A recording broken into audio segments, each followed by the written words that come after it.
Chapter 16. A little later in the morning, Mrs. Spencer showed up with 4 cartons of eggs and other supplies donated from Puck's grocery store. Aisha came in just a few minutes later. While Mrs. Spencer set about making breakfast for the rescue workers, Aisha took Jade into Pastor Reggie's office to pray. Over half a decade after leaving Pastor Mitch's church, it was still difficult for Jade to remember that she didn't need a pastor's permission or an elder's blessing to lift her requests up to God. She'd been trained so thoroughly by the Morning Glory leadership to rely on church hierarchy to grab heaven's attention that it took her years to learn to pray on her own. Even now, with the stress and anxiety so heavy on her, she found it nearly impossible. Having Aisha with her helped a little. Aisha was a newer Christian, having come from a Muslim background before she got saved and moved to Glen Allen, but Aisha seemed to excel at the gift of prayer. As she raised her requests to God, Jade felt a fraction of the weight she'd been carrying lift from her shoulders.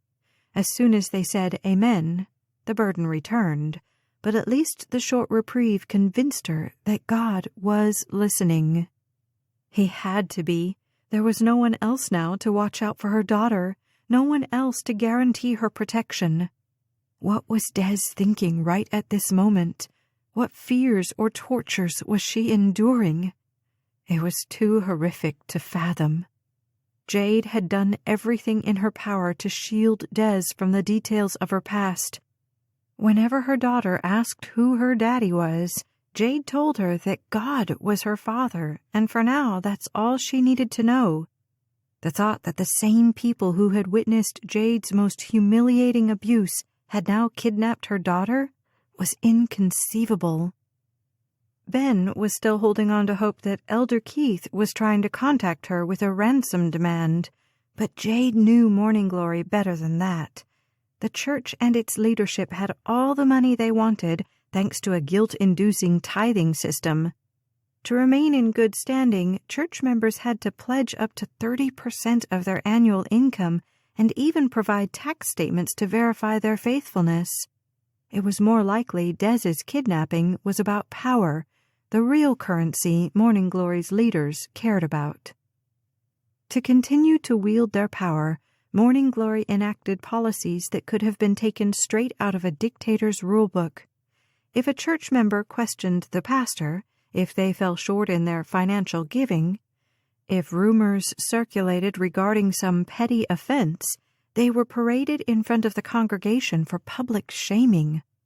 Once, a young nurse was excommunicated simply because Lady Sapphire had a dream accusing her of a spirit of lust. When anybody was forced out of the congregation like this, their history was completely purged from the church records. Even their tithe statements, public record from Morning Glory's earliest days, were altered, their contributions listed anonymously. Jade was sure her own family had been erased as well, probably even more zealously given the way they had exposed Morning Glory's ugliest secrets to the world. How many times had she been told to respect her leaders, not to question their authority? What she and her family had done was unforgivable. She wasn't sure what kind of changes had taken place after Pastor Mitch's recent death from cancer, but if things were anything like what they were before, it wasn't difficult to imagine the church finding a way to get back at her. But why now? If Morning Glory was so angry with Jade and her family, if they were bent on retribution, why did they wait 5 years after Jade's pregnancy to act? What had changed? Was it because Jade had shared her testimony in public? Last night's audience couldn't have been larger than 40. Besides, her testimony was far more about God's grace delivering her from a life of church dictatorship and legalism than it was about besmearing Morning Glory's reputation. It didn't make sense. And how was Elder Keith involved? Even though he hadn't wanted Jade's family to get the police involved, he'd always been soft-spoken, docile, and in most cases completely unintimidating.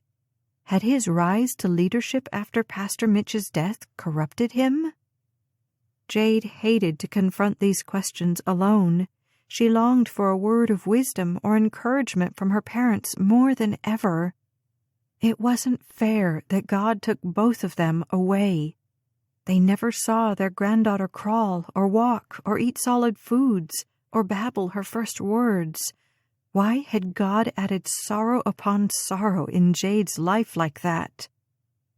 In the book of John, Jesus promised his disciples not to leave them as orphans, but that's exactly what happened to Jade.